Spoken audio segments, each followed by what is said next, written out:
प्यारे विद्यार्थियों, आज हम 10वीं कक्षा चैप्टर नंबर 1 वास्तविक संख्याएं यानी रियल नंबर का अध्ययन करेंगे। What is real number? वास्तविक संख्याएं क्या हैं?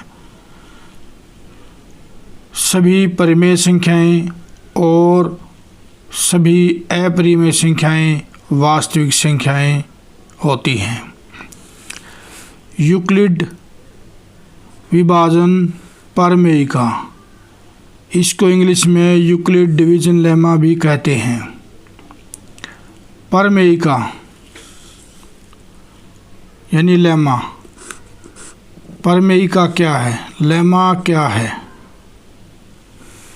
लेमा एक सिद्ध किया हुआ कथन होता है, यानी ये पहले से ही सिद्ध किया हुआ कथन है और इसे एक अन्य कथन को सिद्ध करने में प्रयोग किया जाता है।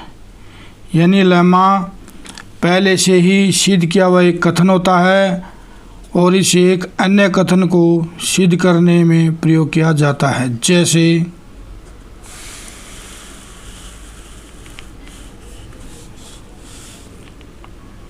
माना 15 और 6 दो धनात्मक पूर्णांक हैं। 15 बड़ा है 6 से। हम 15 को 6 से भाग करेंगे। 6 का पहाड़ा 15 तक। 6 एकम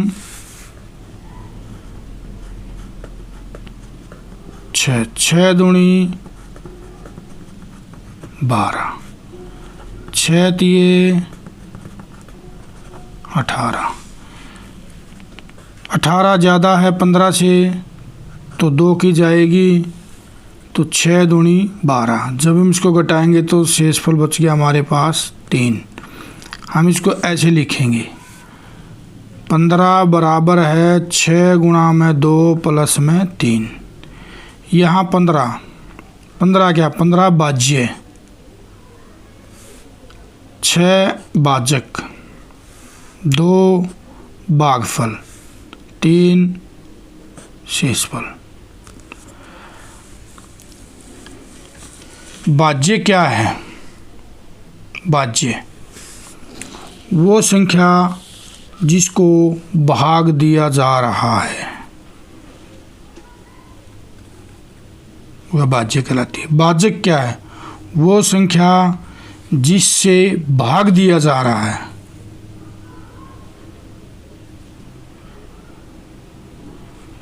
भागफल, भाजक से भाज्य को जब हम भाग देते हैं तो जो संख्या ऊपर आती है वही भागफल है और जो नीचे शेष बचता है उसे शेषफल कहते हैं। अंततः इसको ऐसे लिखेंगे, भाज्य बराबर है भाजक गुणा में भागफल प्लस शेषफल। अब हम इसको जनरलाइज करते हैं।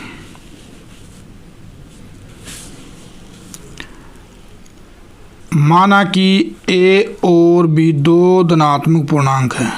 क्या है? धनात्मक पूर्णांक। ए बड़ा है बी से, तो इसका अर्थ है हम ए को बी से भाग करेंगे तो हमें एक क्यू और आर मिलते हैं जो कि अद्वितीय पूर्णांक है, यूनिक पूर्णांक है। अंततः हम इसको ऐसे लिखेंगे, ए बराबर है बी क्यू, यानी बी गुणा में क्यू प्लस में आर। यह रेंज है 0 बराबर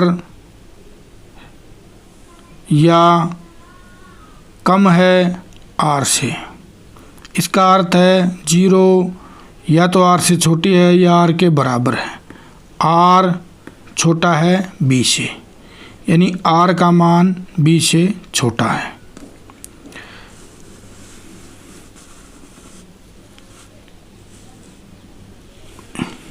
प्रमेय। प्रमेय क्या है? 1.1 प्रमेय। यूक्लिड विभाजन प्रमेय का दो धनात्मक पूर्णांक है a और b दिए रहने पर ऐसी अद्वितीय पूर्ण संख्या q और r विद्यमान है कि a बराबर है b q प्लस r, 0 बराबर है या छोटा है r से और r छोटा है b से, यानी 0 लेस इक्वल टू r और लेस इक्वल टू r और small r small b। Algorithm क्या है?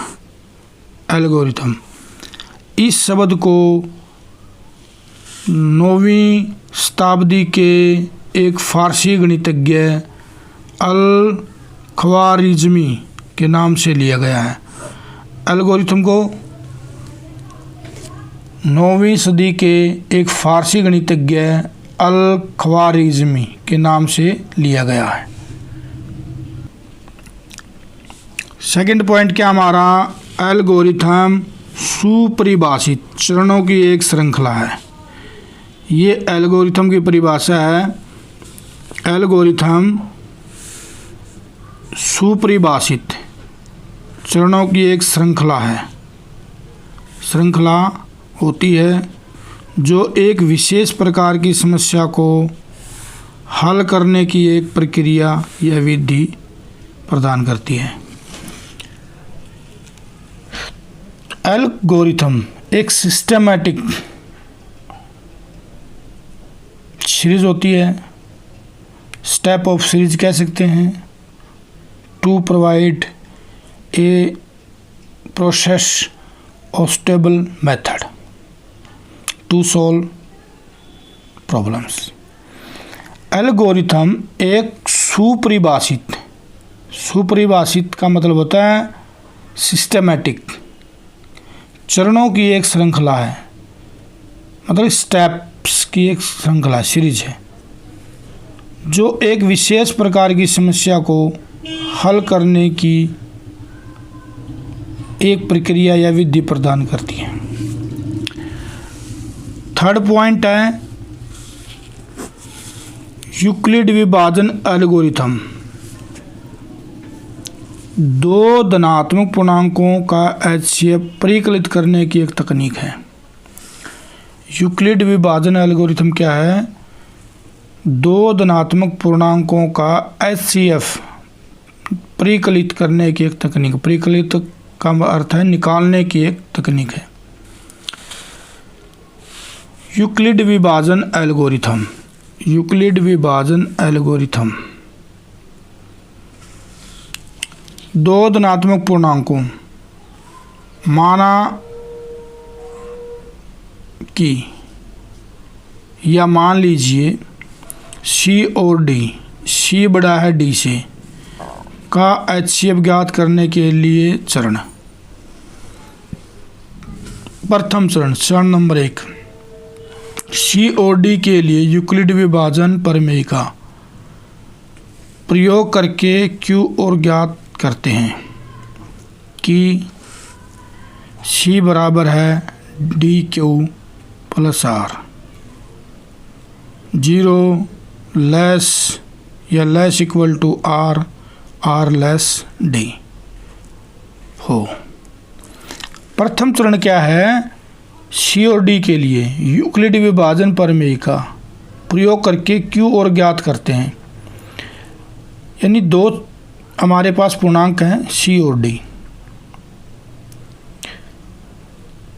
तो हम यूक्लिड विभाजन प्रमेय का प्रयोग करके Q और R ज्ञात करते हैं, यानी भागफल और शेषफल ज्ञात करते हैं।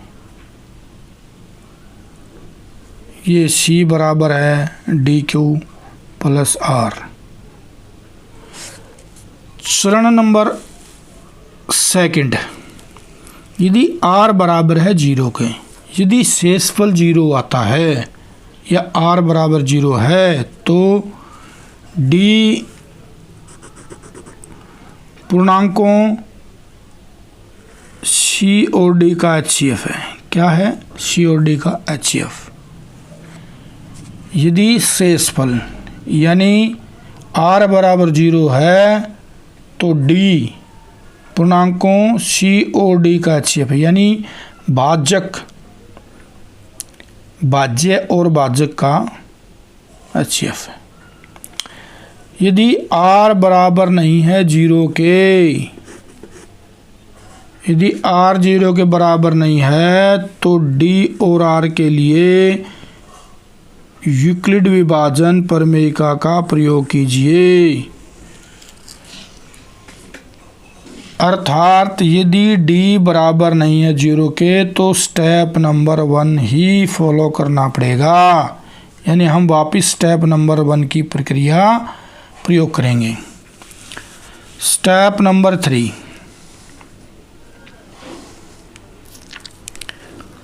चरण नंबर 3,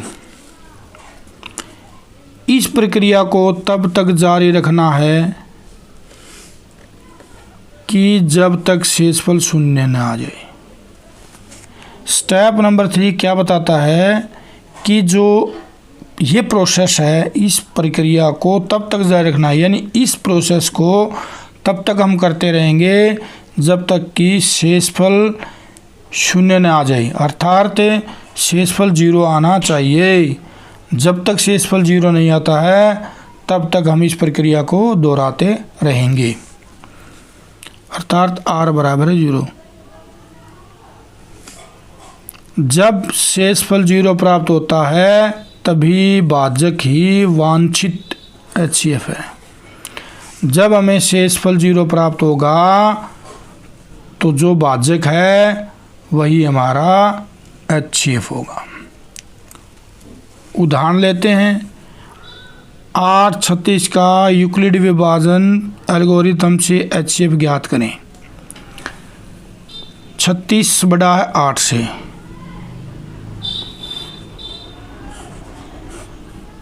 तो इसका अर्थ है हम 36 को 8 से भाग करेंगे। 8 का पहाड़ा 36 तक, 8 एकम 8, 8 दूनी 16, 8 तिया 24, 8 चौका 32, 8 पंजे 40। 40 बड़ा है 36 छोटा है तो जाएगी 4 की, 8 चौका 32, 36 में 32 गया 4।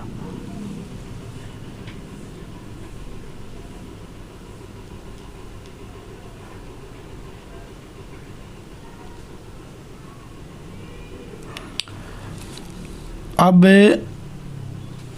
हम इसे ऐसे लिखेंगे, 36 बराबर है 8 गुणा में 4 प्लस में 4। अब हमारी प्रोसेस आ गई 8 पे। 8 बड़ा है इस 4 से, तो हम 8 को 4 से भाग करेंगे। 4 का पहाड़ा 4 एकम 4, 4 दूनी 8, 0। अब हम इसको ऐसे लिखेंगे, 8 बराबर 4 गुणा में 2 प्लस 0, यानी शेषफल हमारा है 0। तो इसका अर्थ है जो 4 है, ये 4 हमारा HCF होगा।